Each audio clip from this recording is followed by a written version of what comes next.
Hello दोस्तों, welcome back to our channel study IQ judiciary. मैं अपूर्व शर्मा स्वागत करता हूं स्टडी आईक्यू के इस यूट्यूब प्लेटफॉर्म पर। और आज हम बात करने वाले हैं कि बार काउंसिल में रजिस्ट्रेशन के फायदे, या फिर आप ये भी कह सकते हैं कि वकील बनने के क्या फायदे होते हैं। क्योंकि आपको पता है कि जब भी आप अपने स्टेट बार काउंसिल में रजिस्ट्रेशन कराते हैं, उसके बाद 2 साल के अंदर ऑल इंडिया बार एग्जामिनेशन का जब पेपर आप पास कर लेंगे तो बार काउंसिल ऑफ इंडिया आपको सर्टिफिकेट ऑफ प्रैक्टिस देगी, जो कि पूरी तरीके से आपको देखने को मिलेगा कि पूरी तरीके से ऑल ओवर इंडिया प्रैक्टिस करने का लाइसेंस आपको ग्रांट किया जाता है। तो आज के इस इंपॉर्टेंट सेशन में हम बात करेंगे कि जो लोग वकील बन रहे हैं या फिर वकील बनने के बाद आपको क्या-क्या फायदे मिलते हैं, या फिर बार काउंसिल में रजिस्ट्रेशन होने के बाद आपको क्या-क्या फायदे दिए जाते हैं। तो ये उन सारे लोगों के लिए बहुत ही इंपॉर्टेंट और महत्वपूर्ण वीडियो है जो कि आपके अभी लॉ कर रहे हैं और आगे अपना एज अ एडवोकेट रजिस्ट्रेशन कराना चाहते हैं। मूविंग अहेड, आगे चलते हैं। उससे पहले मैं आपको बता दूं कि अगर आप में से जितने भी लोग जुडिशियल सर्विसेज की प्रिपरेशन कर रहे हैं 2024 की,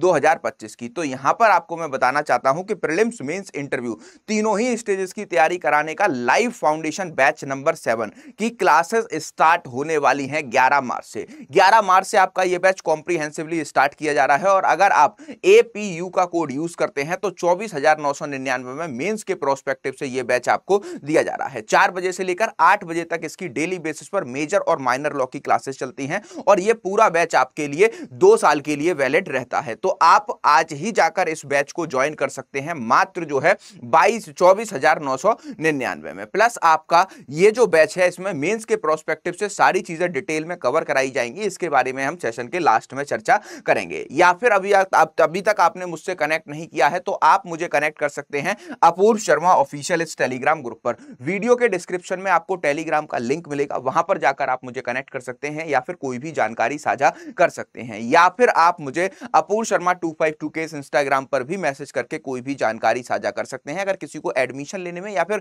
जुडिशरी की फ्री मेंटरशिप चाहिए, क्योंकि मैं जुडिशरी के सारे स्टूडेंट्स को, लगभग 10,000 स्टूडेंट्स को अपनी फ्री मेंटरशिप गाइडेंस प्रोवाइड करता हूं और वो सारे स्टूडेंट मुझसे अपूर्व शर्मा ऑफिशियल इस टेलीग्राम ग्रुप पर कनेक्टेड हैं। तो आप मुझसे यहां पर भी कनेक्ट होकर कोई भी जानकारी साझा कर सकते हैं। मूविंग अहेड, चलिए स्टार्ट करते हैं आज के इस सेशन को। Benefit of the bar council registration. सबसे पहले मैं आपको बताना चाहता हूं कि अगर आप एडवोकेट बनना चाहते हैं तो आपको क्या करना होगा, किसी भी स्टेट बार काउंसिल में अपना रजिस्ट्रेशन कराना होगा। रजिस्ट्रेशन कैसे कराया जाता है, उसके लिए आप जो है 21 साल से वयस्क व्यक्ति होने चाहिए और उसके बाद आपको क्या होना चाहिए, लॉ की डिग्री आपके पास होनी चाहिए। लॉ ग्रेजुएट होने के बाद आप इंडियन सिटीजन होने चाहिए।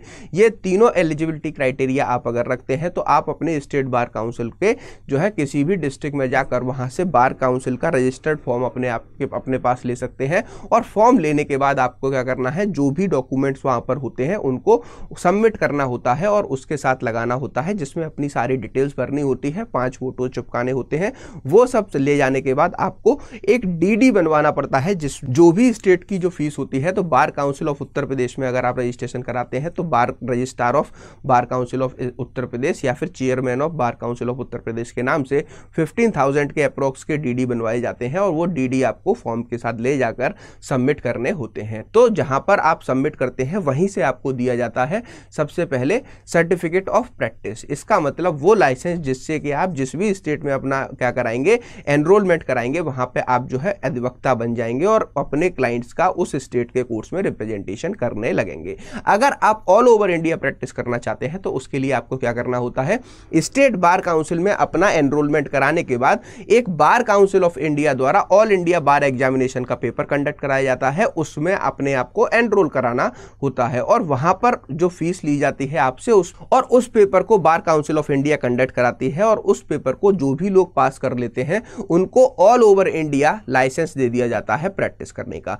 तो अब तक हमने ये जान लिया कि आप जो है किस तरीके से किसी भी स्टेट बार काउंसिल में या फिर बार काउंसिल ऑफ इंडिया में अपना रजिस्ट्रेशन करा सकते हैं। यही एकमात्र प्रोसेस है। इसके अलावा कोई भी व्यक्ति अगर आपसे कहता है कि आप मुझे इतने पैसे दे दीजिए, 50,000 रुपए दे दीजिए, मैं आपका जो है डायरेक्ट करा दूंगा, ऐसा कोई भी क्राइटेरिया नहीं है। अगर ये शर्तें आप पूरी करते हो और स्टेट बार काउंसिल के अकॉर्डिंग अगर एलिजिबल होते हो तभी आप जो है बार काउंसिल में रजिस्ट्रेशन करा सकते हो। मूविंग अहेड, अब आप जो है रजिस्ट्रेशन कराने के बाद आपको क्या क्या बेनिफिट्स मिलते हैं। तो सबसे पहला जो बेनिफिट होता है, become an advocate in India. ठीक, मैंने आपको बताया कि अगर आप जो है स्टेट में रजिस्टर करा लोगे तो जिस भी स्टेट में आपने रजिस्ट्रेशन कराया है, सपोज करिए कि आपने दिल्ली में अपना रजिस्ट्रेशन कराया, तो दिल्ली के जितने भी कोर्ट्स हैं, 7 डिस्ट्रिक्ट कोर्ट में आप जो है क्या एलिजिबल हो जाओगे ऑल ओवर दिल्ली क्या प्रैक्टिस करने के लिए, ठीक।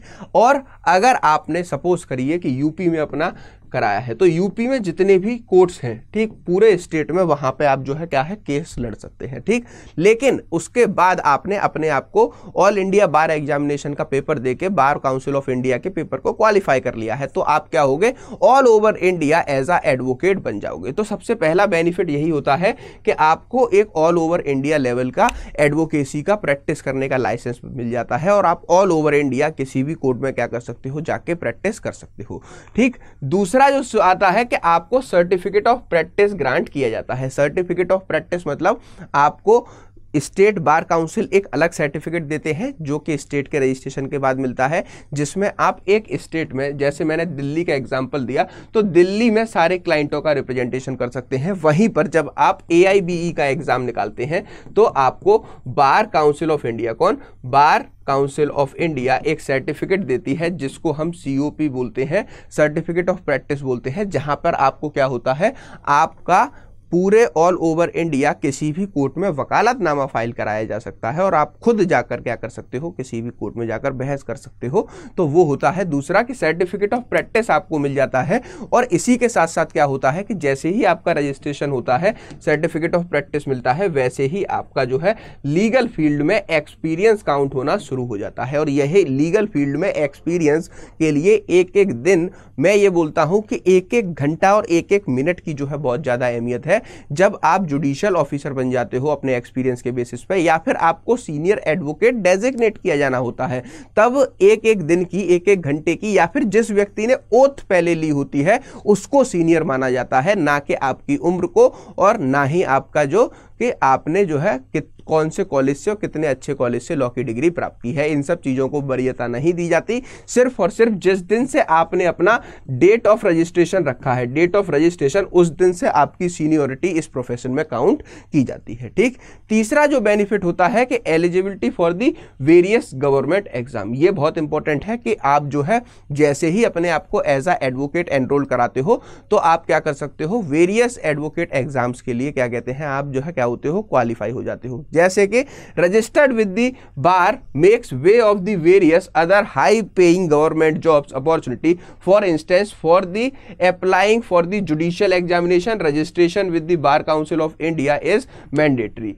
Akin to this, for appearing as the law officer in the IBPS exam, registration with the bar council is the eligibility criteria। ठीक क्या कि जैसे कि हम देखते हैं कि बहुत सारे क्या जुडिशियल ऑफिसर्स के एग्जाम में आपको देखने को मिलता है, और अभी अभी हमने देखा है कि रिसेंटली ये बात चल रही है कि अगर MPPCSJ में दोबारा से जो पहले वाला क्राइटेरिया था कि 3 साल की एज अ एडवोकेट प्रैक्टिस जो है मैंडेटरी की जानी चाहिए, उसके बाद जो है सिविल जज जूनियर डिवीजन का पेपर आप देखने को दे सकते हो। ऐसे ही आंध्र प्रदेश में और वेरियस स्टेट में, महाराष्ट्र में भी ये क्राइटेरिया है कि आप जो है क्या पहले एज अ एडवोकेट अपने आप को एनरोल करोगे और एज अ एडवोकेट एनरोल करने के बाद आपको 3 साल की वकालत का एक्सपीरियंस होना चाहिए, तभी आप जो है सिविल जज जूनियर डिवीजन का एग्जाम दे सकते हो। ऐसे ही IBPS का जो एग्जाम होता है वहां पे भी आप देख, जो लॉ ऑफिसर का एग्जाम होता है, ऐसे ही IBPS की जो लॉ ऑफिसर का एग्जाम होता है वहां पे भी आपको देखने को मिलेगा कि आपका रजिस्ट्रेशन जो है बहुत ज्यादा मैंडेटरी होता है। वहीं जैक का जो बात है, वो भी जो जैक का एग्जाम होता है जज एडवोकेट जनरल का, वहां पे भी आपको एज अ एडवोकेट एनरोल कराना इंपॉर्टेंट होता है। और various legal adviser in big companies, जो हमारे बिग कंपनीज, महारत्न कंपनीज ONGC कहलाते हैं, उनमें भी जो है क्या होना है, आपको एज अ एडवोकेट एनरोल कराना जरूरी होता है, तभी आप जो है एलिजिबल होते हो उनके जो है लीगल ऑफिसर के एग्जाम को देने के लिए। तो तीसरा जो इंपॉर्टेंट बेनिफिट है बार काउंसिल में कि आप जो है वेरियस गवर्नमेंट जॉब के लिए एलिजिबल हो जाते हो अपने आप को अधिवक्ता की तरह रजिस्टर्ड कराते ही। चौथा कि एसेस ऑफ वेलफेयर स्कीम, जो एडवोकेट एक्ट के अंदर या फिर बार काउंसिल ऑफ इंडिया के अंदर जो एडवोकेट्स को दी जाने वाली सुविधाएं हैं, उसके लिए आप पूरी तरीके से क्या होते हो, एलिजिबल हो जाते हो और वो सारे क्लेम्स आपको मिलने लगते हैं। कौन कौन सी सुविधाएं प्रोवाइड की जाती हैं? सबसे पहले जो है 5 लाख तक का आपको एक्सीडेंटल क्लेम दिया जाता है जैसे ही आप अपने जो है क्या अपने जो है अब स्टेट में या फिर बार काउंसिल ऑफ इंडिया में रजिस्ट्रेशन कराओगे तो उस फॉर्म में सारी डिटेल्स लिखी होती है और उसके भी हमें जो है कुछ नॉमिनल फीस देनी होती है और उस उनके अलग डीडी बनवाए जाते हैं। ठीक, तो ये जो है क्लेम्स आपको मिलेगा कि आपका अगर एक्सीडेंट का जो इंश्योरेंस है वो 5 लाख तक होता है। ऐसे ही medical benefits, medical insurance cover up to 5 lakh in case of critical illness, जो हर एक एडवोकेट को मिलता है जैसे ही वो स्टेट बार काउंसिल में अपना रजिस्ट्रेशन कराते हैं कि 5 लाख तक का उनको मेडिकल इंश्योरेंस दिया जाता है।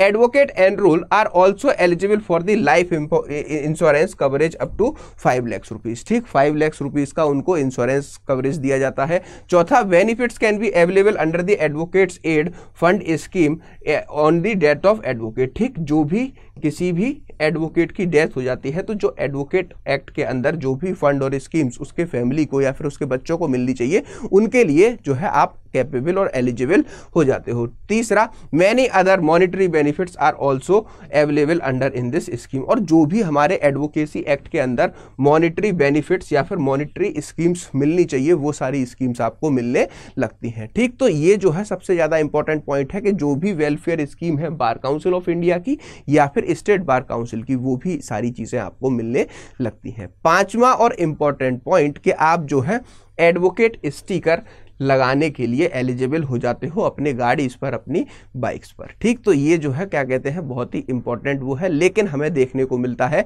कि एडवोकेट स्टिकर को लेकर अभी फिलहाल में बहुत सारे हाई कोर्ट्स के डिसीजन हैं जहां पर ये देखने को मिला है, जिसमें आंध्र प्रदेश हाई कोर्ट ने तो ये तक कह दिया कि एडवोकेट स्टिकर्स को एडवोकेट स्टिकर्स को कभी भी जो है कभी भी एडवोकेट्स को नहीं लगाना चाहिए और हम जो है इसकी पूरी तरीके से निंदा करते हैं और एडवोकेट्स अब स्टिकर यूज करने के लिए एलिजिबल नहीं है। लेकिन एडवोकेट अपने आप को जब बार काउंसिल ऑफ स्टेट में क्या करते हैं रजिस्टर्ड कराते हैं उसका एक अलग ही अनुभूति होती है और आपकी गाड़ी पे या फिर आपकी बाइक पर एक एडवोकेट का स्टिकर लगा हुआ है और आपके उस स्टेट बार काउंसिल का या बार काउंसिल ऑफ इंडिया का एक स्टिकर लगा है कि आप जो है इस कोर्ट में प्रैक्टिस करते हो और आप यहाँ के जो है मेंबर हो, तो वो एक अलग ही एहसास देता है, खुशी देता है, अनुभूति देता है। तो ये जो है सबसे इंपॉर्टेंट पॉइंट है पांचवा कि आप जो है एडवोकेट्स के स्टिकर को यूज कर सकते हो और अपने जो है एनरोलमेंट की जो भी आपकी डिस्ट्रिक्ट बार होगी उनका एक अलग बैनर होता है एसोसिएशन का, उसको भी यूज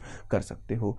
तो ये सारे अधिकार दिए जाते हैं अधिवक्ताओं को और ये सारी चीजें बेनिफिट्स मिलते हैं वकील बनने के बाद में या फिर बार काउंसिल में रजिस्ट्रेशन कराने के बाद में। तो जितने भी लोगों ने अभी तक अपना रजिस्ट्रेशन नहीं कराया है बार काउंसिल ऑफ इंडिया में या फिर अपने स्टेट बार में, तो उनको अपना जल्दी से जल्दी रजिस्ट्रेशन करा लेना चाहिए, क्योंकि जो आपका बार का एक्सपीरियंस है, जो आपका प्रैक्टिसिंग एक्सपीरियंस है, वो जब ही काउंट होगा जब आप पूरी तरीके से अपने स्टेट बार काउंसिल में एनरोलमेंट करा सकते हैं। और एक सबसे ज्यादा पूछे जाने वाला सवाल है कि क्या कोई भी स्टूडेंट किसी भी स्टेट बार काउंसिल में एनरोलमेंट करा सकता है? तो इसका आंसर बिल्कुल यस है, क्योंकि यहां पर आपको देखने को मिलेगा कि आप अगर किसी भी स्टेट के हैं और कहीं से भी लॉ आपने किया हुआ है, आप ऑल ओवर इंडिया किसी भी राज्य में जाकर अपना अधिवक्ता का रजिस्ट्रेशन करा सकते हैं। अब हम बात करते हैं स्टडी आईक्यू जुडिशरी के फाउंडेशन बैच की। सेशन के स्टार्टिंग में हमने देखा था कि जुडिशरी का फाउंडेशन बैच नंबर 7 की जो क्लासेस हैं वो स्टार्ट की जा रही हैं 11 मार्च शाम 4 बजे से, और ये जो पूरा बैच है वो आपको 4 बजे से लेकर के 8 बजे तक डेली बेसिस पर आपको 2 क्लासेस प्रोवाइड करता है, जिसमें आपके